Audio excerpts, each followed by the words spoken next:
back with another week, or maybe 4 days. I don't know what's going to happen on Thursday, but we're back. If you're first time joining us, we do coffee every Monday through Friday, 9 a.m. Eastern. And today I'm on location, delivering coffee here at a place called the Food Market in Columbia, Maryland. We're in front of this tower, and the Columbia Mall is over here on the other side of that berm, and the coffee shop is in here. This place called the Food Market Coffee, part of the Food Market restaurant. And we're going to go inside and we're going to go see some coffee and give you a tour of the space. If you have questions, let me know. We're going to answer questions and blah, blah, blah, blah. You know the whole deal, right? You know what it's all about. Let's go inside here. So if you happen to come to Columbia, so full disclosure, this place uses my coffee. I've been friends with the owner for many, many years, decades, I think, and I do the coffee here. I roast for them, and we help them with setting up the place. And we've got Maui and Isabella here. What's going on, girls? How are you guys doing? So this is the setup. When you come into the building, you'll see you coming into the building. We're coming in here. There's Christmas time. Christmas time is here. There's elevators going upstairs, and then the restaurant. Actually, if you wanted to go to the restaurant, you would have to walk outside the round to the main entrance.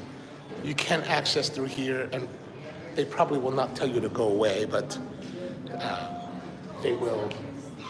It's better to go to the front because that's where the hostess is, and she can welcome you. So as you can see here is the bar. I did not design the bar. One of our friends, Chuck Patterson, designed the bar. Maku, I'm at a place called the Food Market in Columbia, Maryland. And so this bar we opened in September this year, October. And so we spent a week training everyone, getting them ready to go, and hopefully we can make some nice drinks. But as you can see, really nice design, comfortable space. It's not a lot of seating out here because it also supports the restaurant. Let's go peek inside the restaurant so you can have a look, and then we'll come back to the cafe.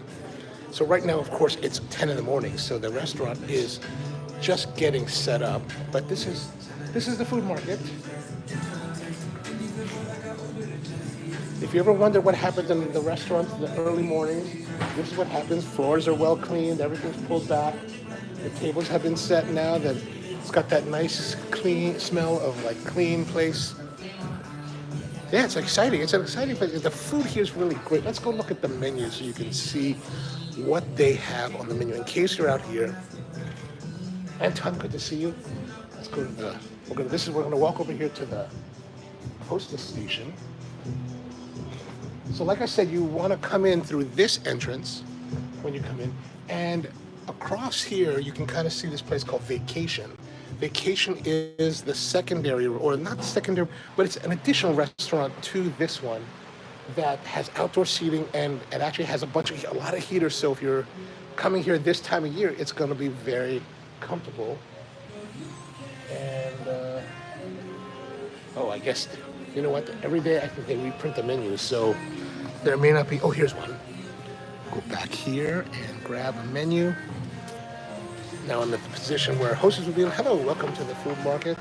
So the Food Market Columbia, this is their menu. You can see it online. I'm sure they have it. But as you can see, the music I would say, I don't know what music they're playing during service, but you got to remember, the restaurant's closed. There's only the staff here working. So what you play, and this is true even at Spro and in my world, what you play when you're closed can be wildly different than when you're open. So, yeah, that's. No worries, man. No worries. I'm just talking. Don't. You do your job. There's the bar here. Nice bar. All right, let's go back out. Oh, sorry, man, to be stepping on your. I'm stepping on his mopping. That's terrible. All right, so I got the minutes. Okay, so now we're here. We're gonna get some coffee. Yes. Hello. What coffee should we have? Well, what do you like? What's your go-to? Wait, what has been the most popular coffee that people have been ordering? What are the popular drinks here? Our lattes, people have said really good things about our vanilla latte and our lavender latte. So, but are you a latte kind of guy? I'm a coffee kind of guy. Okay. I like the lavender latte personally. All right, can we try that? Yeah. All right, excellent. Yeah, I like it. All right, let's go. We're gonna go watch the lavender latte. I'm always fighting to get coffee. One of our viewers just said that I'm always fighting to get a coffee recommendation. Did I do good? Or... You did fine. You did.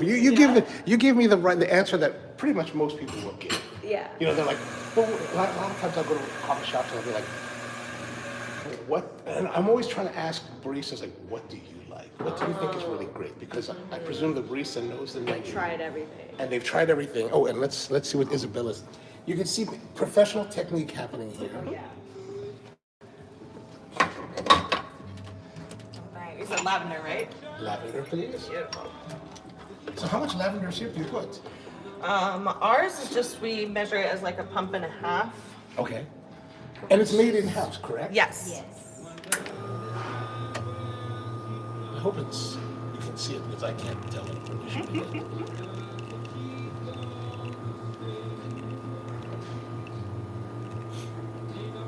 What is your like usual order? Oh, I don't know. Oh, switch it up. Yeah, Maui was just asking what was my usual order. I don't really have a usual order because I'm interested to see what people like in different coffee shops. This is Cosmo. What's up, Cosmo? So we got more milk, ready to go.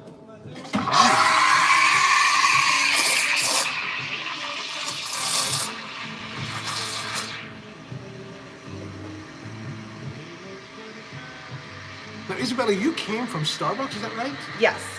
How was that? It was fun. It actually really did teach me a lot about coffee, Okay. but I definitely like this better. Well, what do you think are the differences between working at Starbucks and working here? I feel like working here, it's a lot more personalized with the people and the customers, and we take the time a lot more with the coffee to really put in the effort and the care and the love that you're actually supposed to put in coffee. You're not just throwing it into a cup like you would at Starbucks. Starbucks is like about speed, kind of, right? Yeah, it's very much about speed and already having everything pretty much prepped for you. Here, it's about having each shot, I mean, you make right then and there. Oh, gotcha. Oh, very nice. All right, excellent. All right, let's see. I think we might have some comments here. Let's see what they're saying. I didn't know they're closed. Oh, yeah, the restaurant's closed right now. I was funny. Lavender would be funny if the drink was purple. This is not ube, so. Have you noticed that there's a lot of ube Yeah. in the world? Yeah, right. Did you know that ube production, here's the crazy thing. If you're not from with ube is this Filipino tuber that's become really popular in American cuisine. There's less production now of ube in the Philippines than there ever has been. What do you Production is declining. Like demand, so the ube that we're eating, there's no way it can be ube Oh. because the only place that they're really growing it is in the Philippines.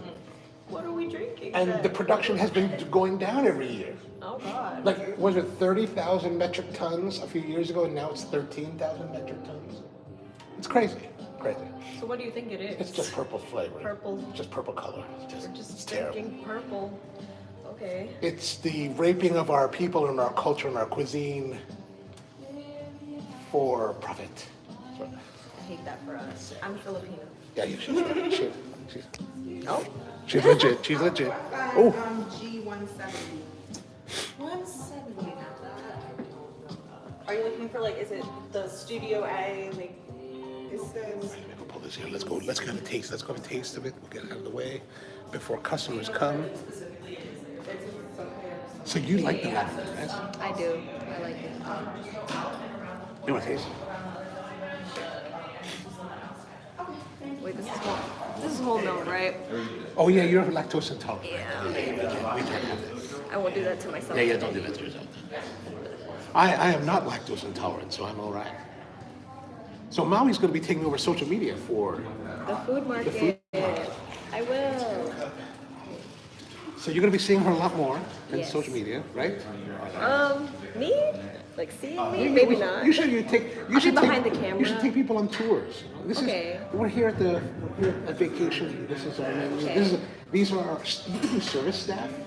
Yeah. People behind the scenes. Maybe I'll do a little like live stream myself. Like, oh, welcome to the food market. I like that. I Come like along. that. I like that. Okay. I like that. So this is really popular. What else is really popular amongst your clientele? Well, I don't know, just all the lattes people. Well, really that's really like. good. That's really well balanced. Yay. And the nice thing about this, since we're working in a restaurant environment with a chef and staff that is very food-centric thinking, most everything is made here, except the milk. Yes. That's Yeah, made somewhere we else. don't have cows in the back. Yeah, that would be extreme. Yeah. Would it be surprising? But it would be extreme. Yeah. What are people? Sometimes there's a lot of comments, sometimes there's not so many. Good morning, Craig. So Craig's from Ottawa. Maku, I don't know where you are, Maku. Where are you? Yeah, where are you, Mom? Anton is in Germany. Oh. Delwyn, I think Delwyn's Delwyn, you're down in Florida, right? Mom's in Westchester, New York. Whoa. And then Naomi, Naomi's the one I'm looking for. Naomi's actually from here. Whoa, hey. Yeah, Naomi, you gotta come see Come visit. Maui. Come see me. Oh, Maku's in Charlotte, North Carolina. Okay, excellent. What's that? Anton is smoking a Panama Catuai. Oh man, he's Drinking. drinking. I thought. Is that Indonesia? Oh, Delwyn, you're in Jakarta. I thought you were.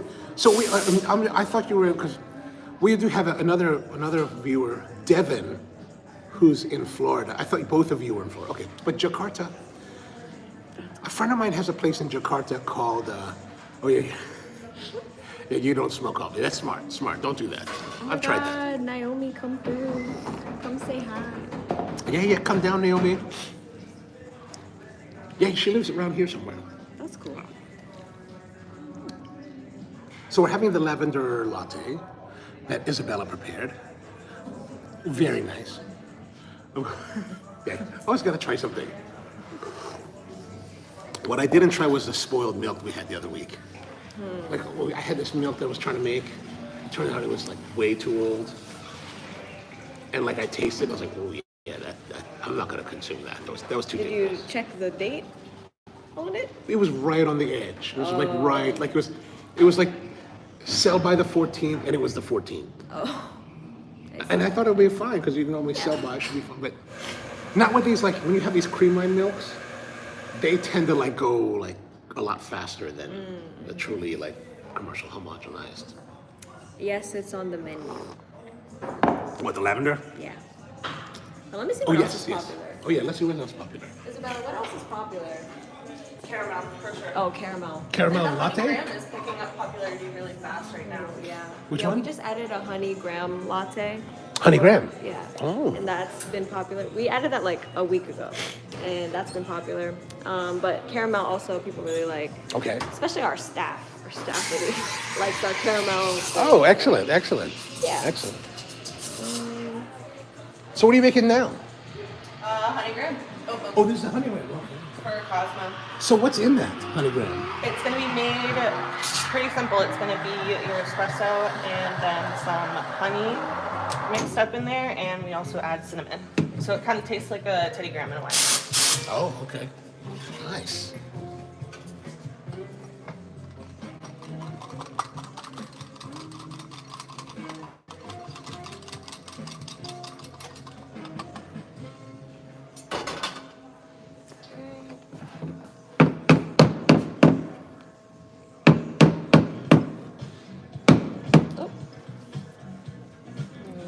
Don't get nervous. Oh no, Okay. I just make messes sometimes. We have a very hospitable audience.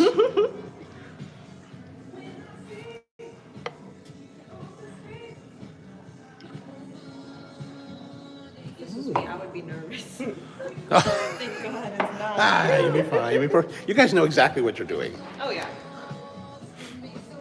Don't speak too soon. Just kidding. Oh, Anton says that's why baristas beat their milk on the Why is counter so it doesn't get too Oh, yeah. spoiled. Yes, Nice. that's definitely why. Yeah, so do you have oat milk and almond milk? Yes, we do. All right. Right, Cosmo? He doesn't even know what he agreed to. He's just an agreeable person. Yeah. Is he though? I'm just kidding. And Anton says you're doing better latte art than what he does at home. Well, thank you. All right. It took a little bit to practice. It does take a little figure bit. out, yeah, for sure. Okay, so here's so this is the Effectco extractor, right? Here's something that's interesting. Like you see under here, there's this shower head screen, right? It's magnetic.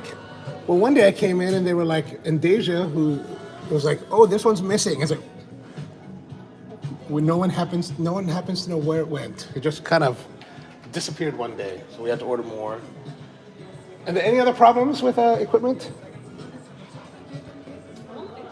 Okay. Part of my thing is to check for problems. Sometimes we get leaking with these because they're under such heavy use here at the restaurant that the valves, what's happening is the O-rings will wear out. And typically it's not the O-rings in here, which is actually a little silicone valve. There's actually an O-ring in the stem that goes into the body that tends to wear out. And it's weird because it wears out. It's not even moving, but it wears out. And so I never understood it. But let's show you what the equipment we use here. So we got this Effectco extractor, dual 1.5 gallon brewers. And they'll brew 1.5 gallons in about 5 minutes, which is a good time. And then we've got the Nova Simonelli Appia 2, which, here's something that, this was spec'd out by the designer who built the restaurant originally 4 years ago. I probably would not have chose this one, but it's actually been not too bad. How's the espresso machine been? It's been great. Yeah, no problems? We love it. Yeah, no problem. Yes? Okay, good. The weird thing is that these when you tighten the screws, the spouts down, they're kind of a little bit offset, which is a little bit strange. But the two group, it's worked well. Like one thing I've learned over the years, coming from La Marzocco and being very, very particular about having La Marzocco, is that there's a lot of machines that will work and produce great coffee without them being La Marzocco. So, okay, then over here we got the bulk grinder. This is the Grindmaster 875. So this will hold, I think the 875 will hold like a pound of coffee inside the hopper. Like you can kind of see it in here. This one's one of the more modern looking ones. So basically the only thing that's really changed with the 875 is kind of the housing looks a little bit, like the sticker looks more modern, but I have the same one from many, many years ago. It's the same model that's been out for generations. The flat burrs are in here. And again, it just works like back and forth. Motor is behind it inside the housing. Very simple, just start it on. Oh, you have to trigger there's a trigger under there, safety. And then once that's set, I'm not going about that. Then over here we've got, no, the bulk grinder is not for espresso, Naomi. The bulk grinder is just for brewing coffee for the extractor. And then for espresso, we have to have two dedicated grinders that are here. We've got the Malkonig E65S, which is a dosing by weight grinder. So what happens is, as you can see, it's set here for 19 grams. This is actually one that I included in the gift guide for this year, but you basically take your portafilter and you'll put it on here, and once you set it, it will start to grind and dose the 19 grams out. So really a nice and precise grinder, and it's done very well. I think there's this one. So this one is about $2,700. Then there's the larger one that has 65 millimeter burrs that are up in here, right? The bigger one's called the E80S, and the E80 has 80 millimeter burrs, which is it's bigger housing, faster. Like this will grind. We'll grind one for you. I will put this in here.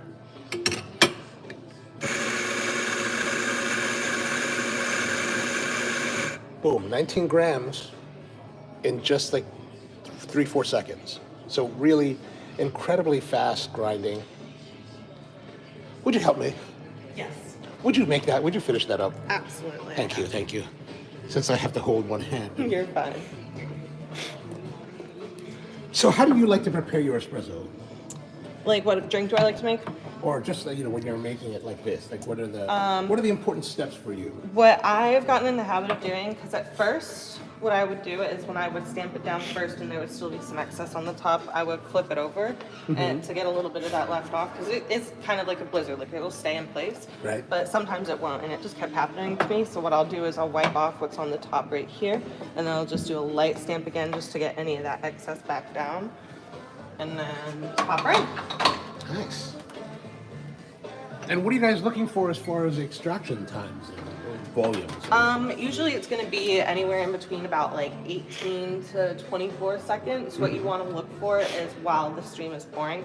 Once the stream starts to kind of curve inwards and do little ripple effects a little bit, then you really want to go ahead and start to pay attention to that's when you want to stop the espresso. Okay. So you're not really using by volume? No. Okay. No, usually it is going to be all around the same. It's always going to end up being about 2 ounces. Gotcha. I hope you guys can see that because I really don't have a reference way to look at what. So we're at 18 mark. And it's starting to ripple a little yet. I'm going to pop it. 23 seconds. Nice. There we go. Oh, see that is some nice looking espresso there. Nice dark brown, reddish brown crema with some dark flecking. Beautiful, beautiful. Let's have a taste.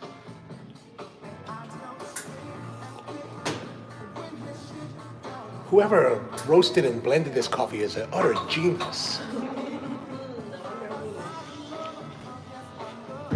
Actually, that's really well done. Really well done, Isabella. Really well done. Thank you. Thank you. Well, let's see what some comments are. I got to catch up now.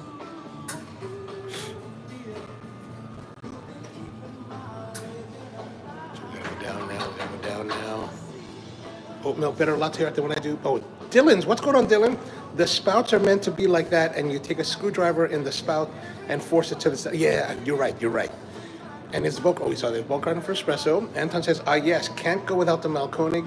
Even our super. Well, Malkonig really does make amazingly good stuff. The Germans, they make a lot of good stuff. Or is Malkonig Austrian or German? Yeah, we don't want to upset those people by saying the wrong things. Oh, Dylan says it's to ensure that there are no leaks in the. Okay, gotcha.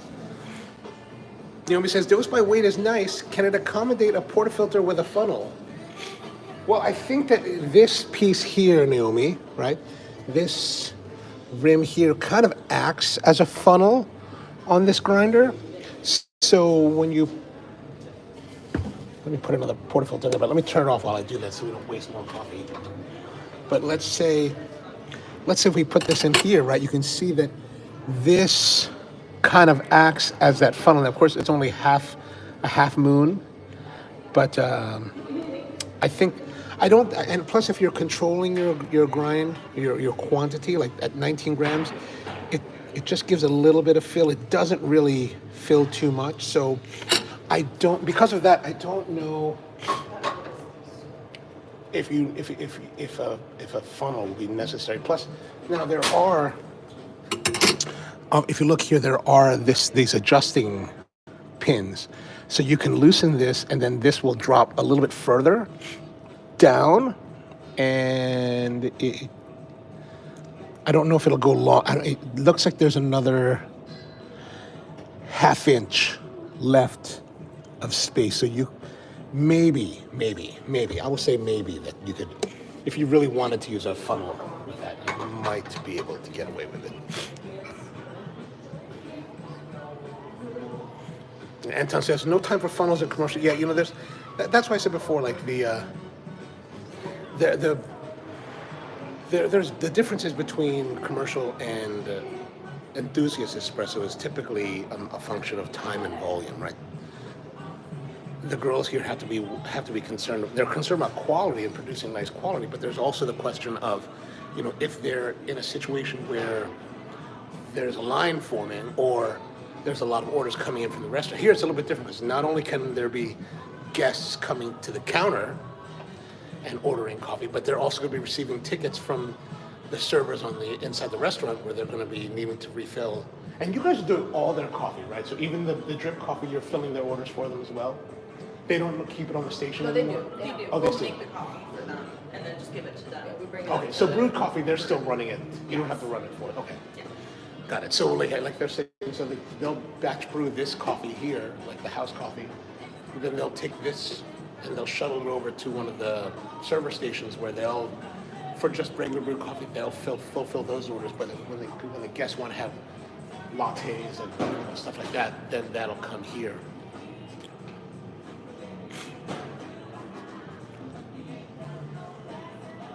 Anton says, well, the name sounds German. Oh, but it's Swiss. Oh, it's Swiss. Oh, gosh. Yeah, those people are going to be upset. It produces such fluffy coffee. I think you should get one. Let me know if you need one. I have dealer accounts with them, so it's harder to buy. I think it's harder to buy them online. But if you so there's the E65 S. There's also the E65 without the S, and what that works much like this one. And this is the X54, which we're using as the decaf grinder. Now this one is a smaller grinder, 54 millimeter burrs, and it's actually designed for home use, for home enthusiasts, because this one has the latitude, so you can bring it down to the finest that we need here for decaf grinding, but it will also go coarse enough so that it can be used for pour-over brewing or any kind of home brewing. So it's kind of this hybrid grinder that I kind of described as the grinder to rule all grinders in the video, mainly because it allows such latitude and it can accommodate many people's desires. And you know, when you're home, as you guys all know, there's a level of counter space that you have. But yeah, what's it? Anton says that at that price range, I would get one of the crazy single dosers like EG1. Ah, gotcha.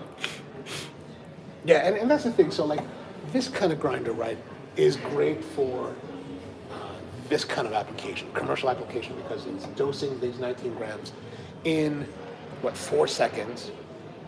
So you can turn and burn, and go multiple shots nonstop. And this will operate nonstop for days on end. So whereas, you know, some of those other ones, like you talk about the Zerno and things like that, those are wonderful precision engineered grinders that are designed for slower production, right? They're not necessarily designed to pound it out like these are. Like this in your home setting would be impressive, but perhaps a bit overkill, right?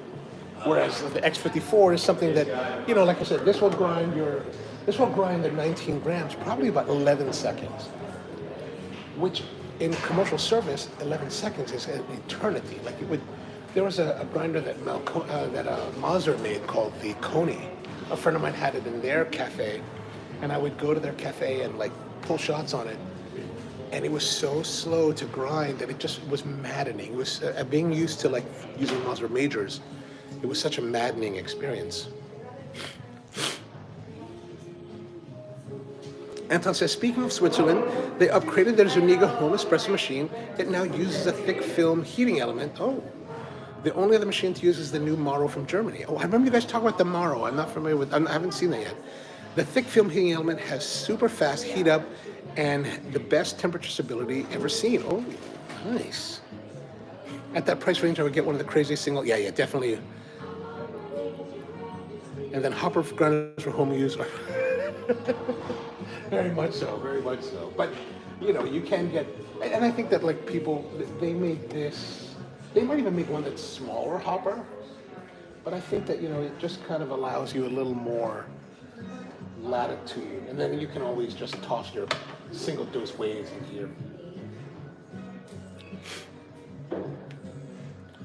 Well, I can't say that you're the only one that's talking about. I mean, maybe you're the only one that I know that talks about because, but I'm also not very well informed or educated in the enthusiast world, like as far as like all the equipment that everybody's talking about. So, I have to educate myself. Oh, there's also something I wanted to ask you guys for your input on. I was talking with Omniel Capote the other day, and he was like, with your woodworking thing, have you ever thought about making tamping stations? And I was like, tamping stations? No. And he sent me a link to a few different places that are making them, and I was thinking, well, maybe there could be something kind of fun project. But what are the important espresso or coffee making tools that you would want in something like that? But there's a bunch of them. There's a bunch of them are being made. But I'm just like, if there was one that you guys really would like, what are the tools you guys need to have at the ready? And maybe if we can find some kind of design that's compelling, it'd be worth it. Anton says, I go to Wooden Vapor Station recently, and it's okay. Better than what makes it okay? Meaning that what is preventing it from being awesome?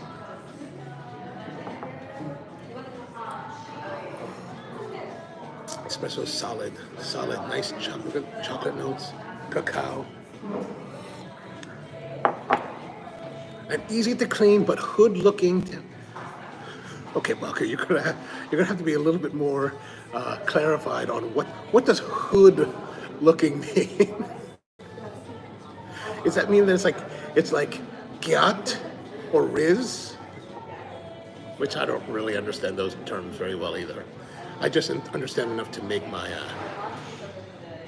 niece cringe and roll her eyes. Oh, it means good. Okay. But I mean, I guess, what are the features that you think would be, or what are the elements that would make it really awesome? But to be honest with you, when Omniel brought it up, I was like, I'm very much I'm very much against those kind of things, like all these extra tools. I don't like to use them because I'm old and I'm curmudgeon about this, but I want to be open to that, so I need to understand better. That's all. Anton says it got adjustable knob to accommodate the different portafilter thicknesses. I saw that on some of them where it has that screw thing that I guess it adjusts so that the portafilter doesn't do this, right? Is that correct? It's kind of wacky. One of the feet of the object is inserted slightly unevenly, which makes it wobble. Yeah, and that's the thing. There's this one brand that I saw that does that, and theirs cost $89, and I was like, there's no way that is being made anywhere in a handcrafted studio for $89. That has been made like mass market, like production in in Asia. I hate to say it,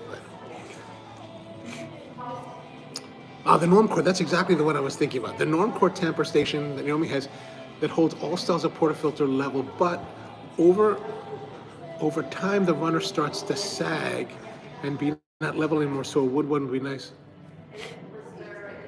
The run, I'm going to have to look at that one, because the only Normcores, Omniel sent me a picture of the Normcore, the wood one that has it looks like a rubberized insert for the portafilter. Anton says it looks like it's made with love, but whoever made it with love was so distracting. That's funny.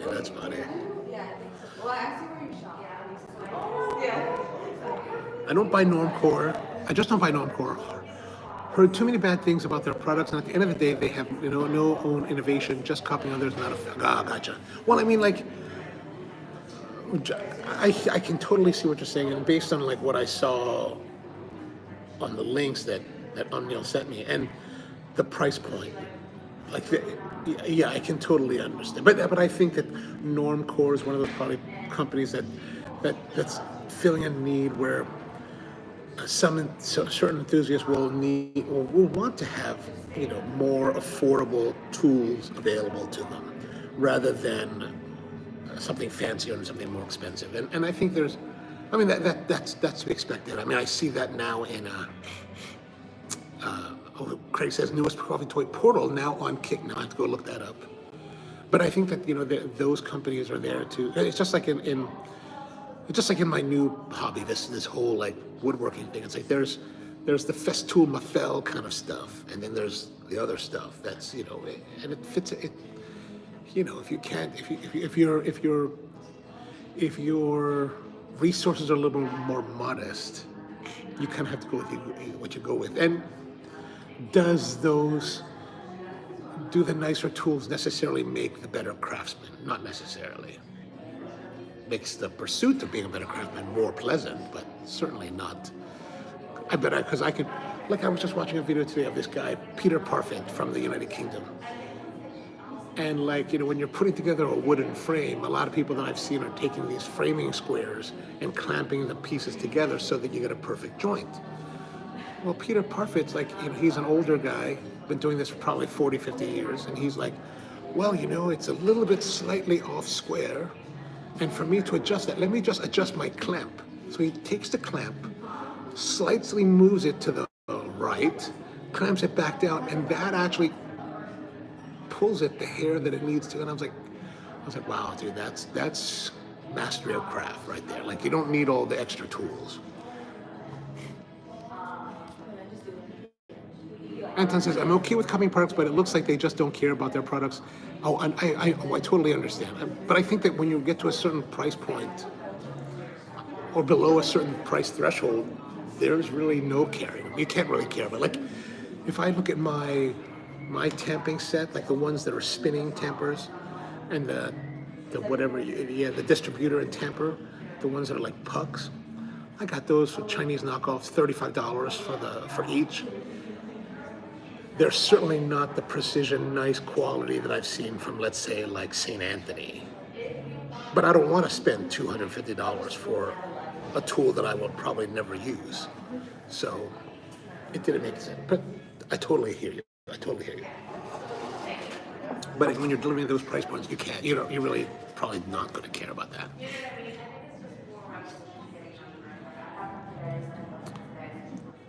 Starter, more useful for shops. Oh, the portal. Okay, I'll look that up. Marco says, to be clear, the good-looking tamping stand I'm wishing for is an actual stand for the tamper and not a station to hold the portafilter for tamping. What do you mean by that? An actual stand for the tamper? Is there an example that's similar to what you have in mind, or do you have something in mind? I'm asking all these questions because I don't really have anything in mind. Anton says, maybe I'm just too annoyed by people not caring about their work enough. It feels like this is becoming more common here. Best example, well, I can't speak to the best public transport. I almost never take public transport in Germany for some reason. I usually like to drive from city to city for those 3 lines on a white square, on a white circle. It's my indulgence. But anyway, yeah, but I totally understand what you're saying. Like, I totally hear you that, you know, but I do think that, you know,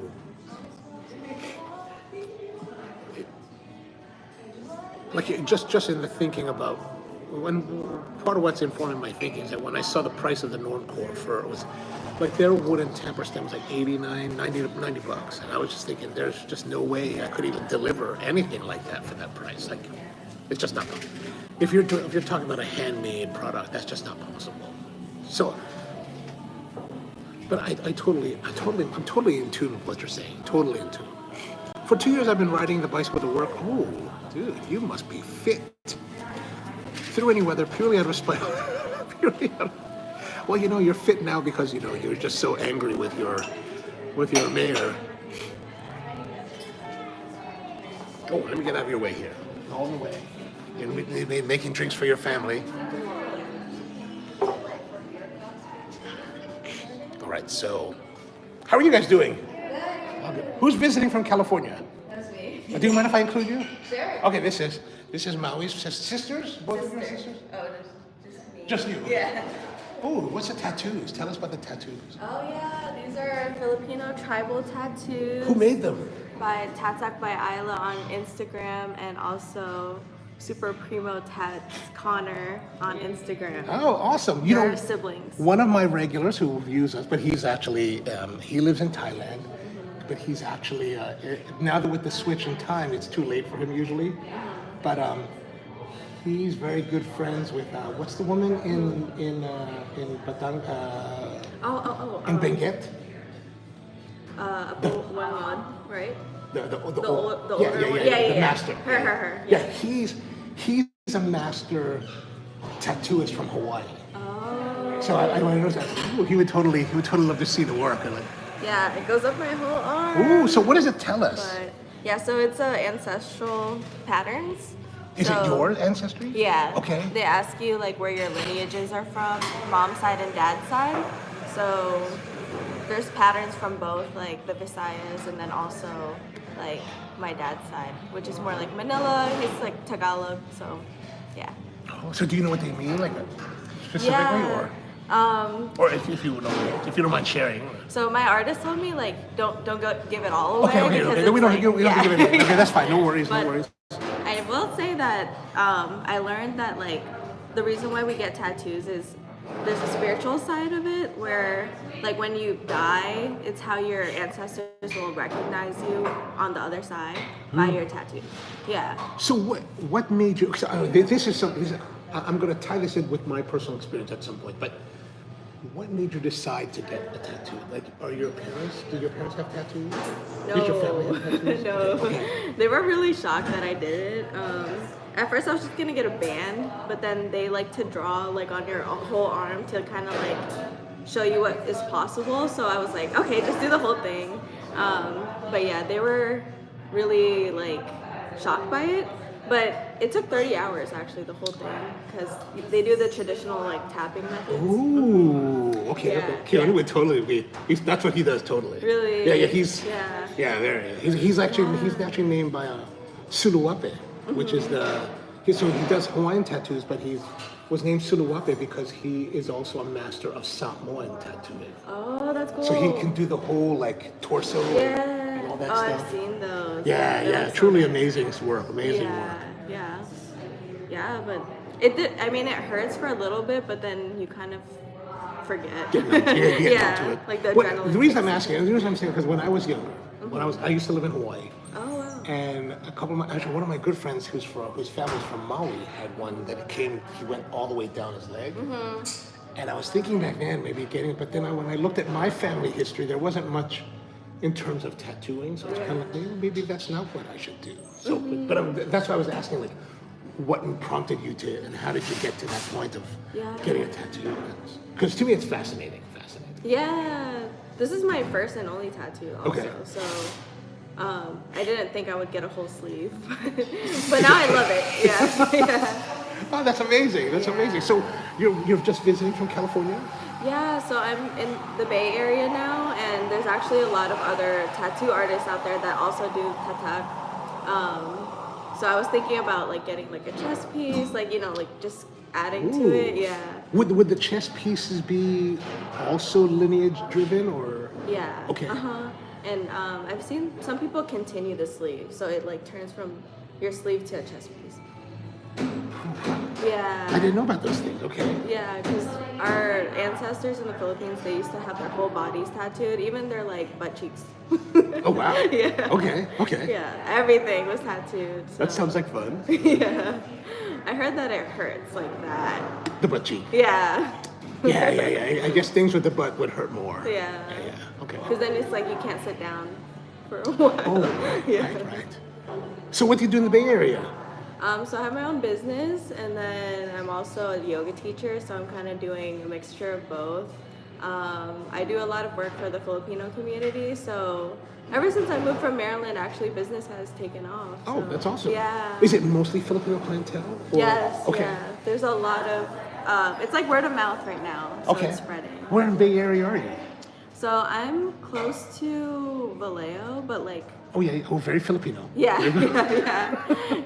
But I'm like technically on the outskirts of what's considered the Bay Area, but I just say the Bay Area because It's easier. people know where that is. Yeah. Yeah. Okay. Yeah. So are you like on Instagram, social media, things like that? So what is it? Tell us so people can see. So it's at Laya Kaluluwa, LAYAKALULUWA, and I Caligula. Kaluluwa. Kaluluwa. Sorry. So it means like free soul or free spirit in Tagalog. Oh, nice. Yeah. So your family's from the Tagalog regions? My dad's side, and Okay. then my mom's side is Visayan. Science. Yeah. So I do like spiritual readings, mediumship, When you say spirit, like, are we talking like tarot cards, that kind of thing, or? that kind of thing. Yeah. So I do more oracle readings, but I do more like intuitive readings. So What does that mean? yeah. So when I'm speaking to somebody and they give me permission to kind of go into their energy, like I get a lot of messages from their guides and other spirits around them to Oh, wow. help them like basically with their life path. So some people use their gifts for other reasons, but I feel like if your intentions are pure, then it's a very, because there's a lot of stigma on this. Like people think it's evil, people think it's like, I don't know, demonic. I don't know, but there's a lot of like, anything that's not. Well, even probably in his time, Christ was probably considered demonic. Right. Like, oh, who's this guy that can like raise the dead and talk to God? He Yeah. must be nuts, right? So. Right. Yeah, but it's really like for self-growth, personal development, spiritual development, and a lot of people seem to get a lot out of it. So Oh, that's awesome. yeah. So do you ever have a situation like where you're communicating or listening to the spirits that are around a person, but like it's bad? Oh, like bad. Well, I don't know what bad means. Like, Oh, I mean, yeah, I don't know what that means. But like where you're like, oh, you're kind of hosed. Oh, thankfully no, because I ask like, I basically ask for like protection in who my clients are. So I ask like, don't give me any clients that would like want to harm me or like my family. And so it's like, Oh, I gotcha. mostly get like people with good energy, you know, people who are trying to reconnect to their ancestors, because that's a lot of, you know, a lot of my work is like about ancestral healing and reclaiming like our indigeneity as Filipinos. Oh, that's awesome. Yeah. Oh, yeah. awesome. So do you feel, I mean, there's a whole world of, I mean, there's a much larger community of Filipinos in the Bay Area or California. So do you feel more in touch with the culture and there than here? I would say so. They have so many really cool events. I recently attended a palayok workshop, which is like, it's like a clay pot. And like before we had stoves and stuff, our ancestors used to cook on like a fire. Right, the palayok. Of course, Yes, of exactly. course. Yeah, with the clay. Yeah, I love that. I love that. That's how you like. That's the best way to make adobo. Really? Oh my gosh, yeah. I actually haven't used it yet, so Okay, I okay, made okay. one now, so I could use it.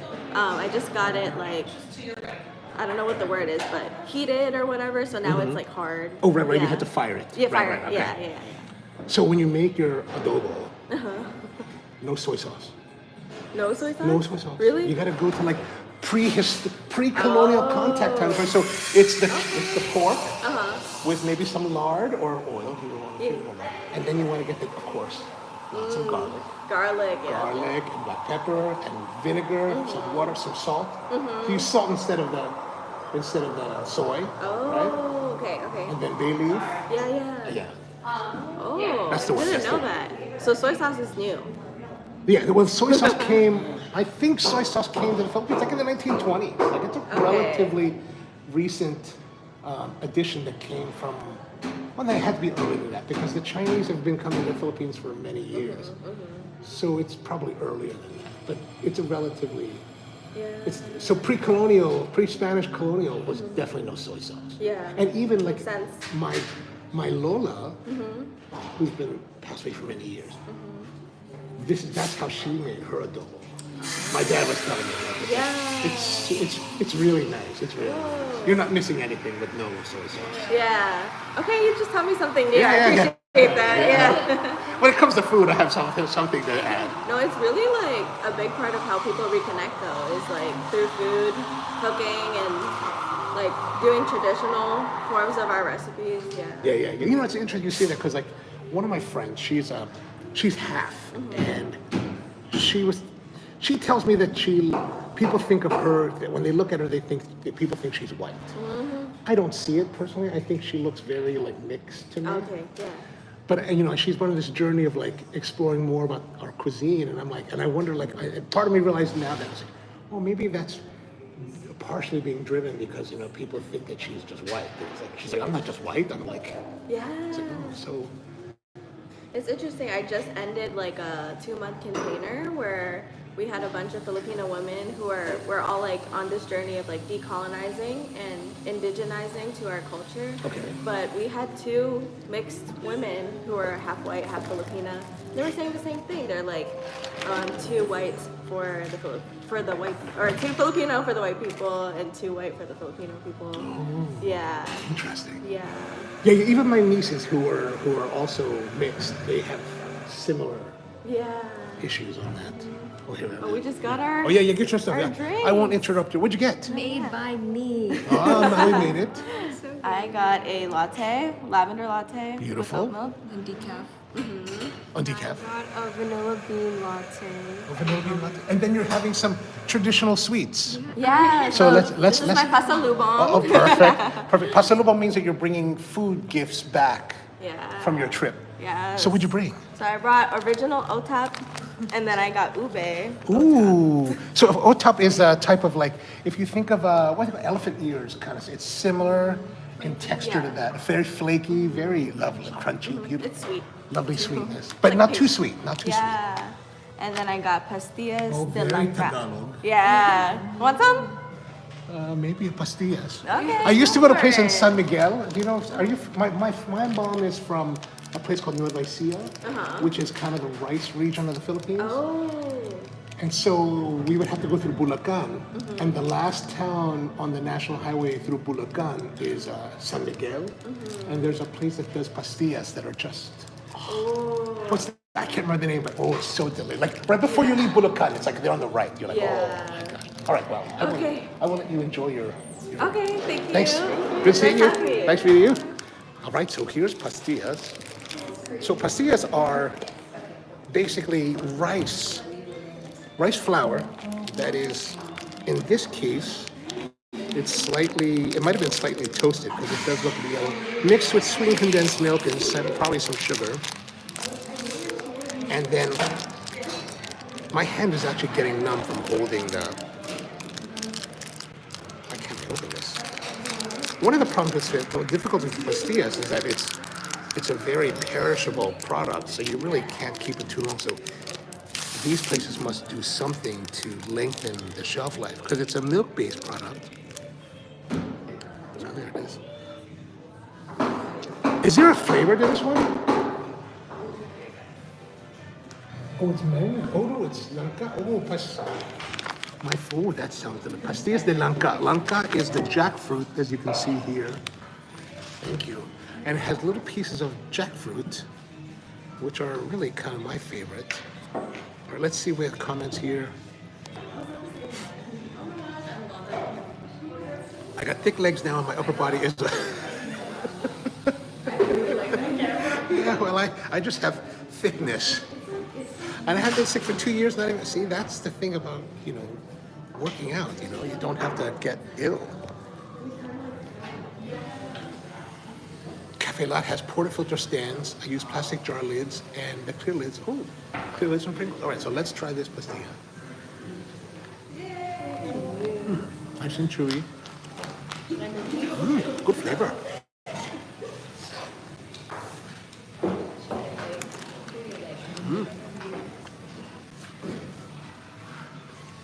Back to the lavender latte.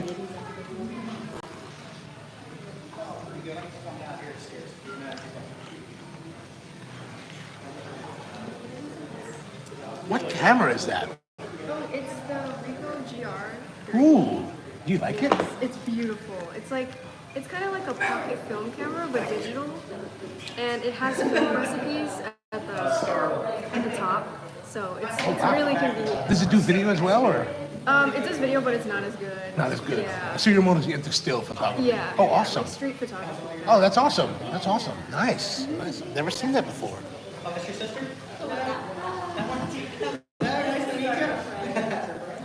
is Nick. This is Nick. We love Nick. What's going on? I'm on TV now. You're on TV? I'll see you later.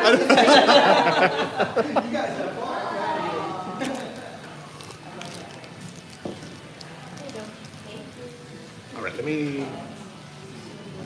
She said, gasped, "This is so good." She was like, "Oh, this is so Oh, good." is it good? Is it good? It's amazing craftsmanship here. I changed outfits. Oh, did you? Oh, yeah, you did. Was that- Okay, your turn, Iris. Yeah, the pastillas does taste very good with the lavender. And the nice thing about these Philippine sweets is that they're not, like a lot of Asian sweets, they're not overtly sweet. They're very controlled in sweetness, so you're not like, but it's really well balanced. And this one is this one is actually from the Philippines, from Aiza's in Pampanga. So that's nice to see. And they use a little bit of potassium sorbate as their preservative. There we go. So did you go to the Philippines and get these, or was this just they sell it? Have you tried the tamarind mango bites? No.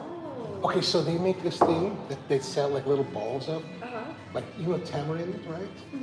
And then imagine they mix it with mango and they mash it all together into this ball, and they sell them individually. Oh my God! Yeah. One of my cousins in Manila right now said, she's like, "What do you want?" I said, I want you to buy these. Yeah. Buy these right away. Bring back as many bags. Oh. So- Yeah, that sounds good. All right. No, my sister and I were gonna go in February, so I'm gonna try all the things. What were your first time, or First time since childhood. So since I was 6 years old. where are you gonna go? So probably Manila for the first 2 weeks, and then the last 2 weeks will be in Katarman, where my mom grew up. To stay with family? Yeah, and it's more in like the province, so I'm excited for just the nature. So Katarman is where? In the Visayas. But I mean, is that an island, or is it on an island? It's on an island, so it's part of northern Samar. Oh, okay. Yeah. Wow. Yeah. Oh, that'd be excellent. The only thing that sucks about traveling in the Philippines is like, if you're flying Philippine Airlines, like you just never know when you're going to fly.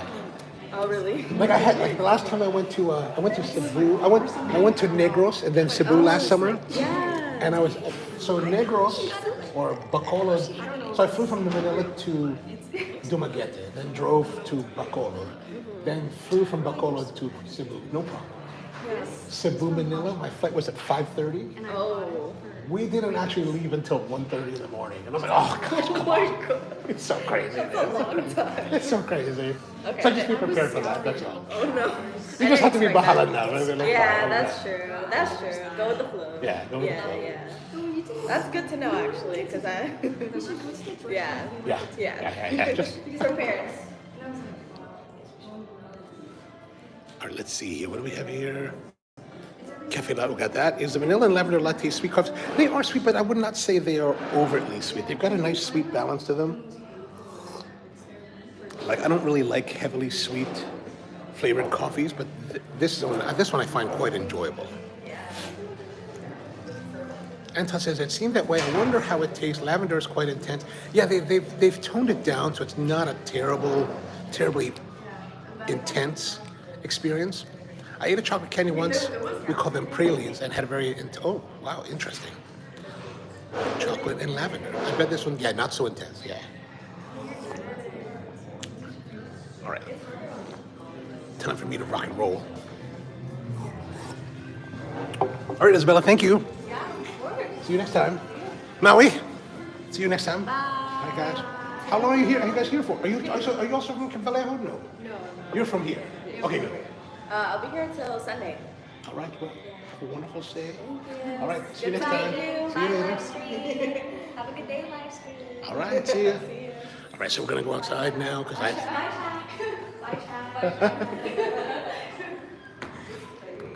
All right, we're gonna go out now. That was good. So this is the food market in Columbia. This door is stuck. Food market in Columbia, Maryland. I'm glad they haven't towed my vehicle. And now on the way back to, thank you, it is a very nice place. I'm really great people that work here, and we've been helping them with their coffee program. But here's the thing, so like as a coffee roaster trainer, I can only do so much, right? I can help to train to standards, provide coffee that's hopefully of a certain quality, but I have no control necessarily over what happens after I have after I delivered the coffee, right? It's all up to them. And it's always about the individual operators to determine the standards that they're going to keep, right? So I think they've done a really great job. You know, the owner, Chad, is a good friend of mine and a great chef, also very interested in quality. So, and also very engaged in wanting to have quality coffee. So in some ways, he's given a lot of leeway for someone like me to come in to work with their staff and to help encourage them to do things in a certain way. But everybody here is engaged with a focus on quality and a focus on service and hospitality. So it's a really, really great kind of scene here. And it's also, for me as a coffee roaster, it's also a very, almost like perfect scenario, because these are people that are interested in the coffee and in quality. So it makes the whole conversation and the whole interaction so much more easier and more pleasant and pleasurable. So, all right, well, that's pretty much it for today. We're back again tomorrow. I'm reason we went. Usually I'll do this delivery after the live stream, but today I want to do it early because we've got a new, we've got a new used Royal 5 roaster coming today that Matt got, so we're going to help him install it today later. So I got to get back, and 25-pound roaster, so should be kind of fun. We'll be having a little more capacity, which is what we need. All right, so did I catch up on everything? Yeah, it's a nice place. I hope they give some insight. If you ever come to the Columbia, Maryland area, it's a great spot for coffee. Honestly, if you want nice quality coffee, it's pretty much the only place in this part of in Columbia, in this general area. It's pretty much, actually, you know what? It reminds me of something. Let me go back one more time for a moment. Naomi, you're going to come here. Maybe come by today if you can. Come by today, since we talked about this, and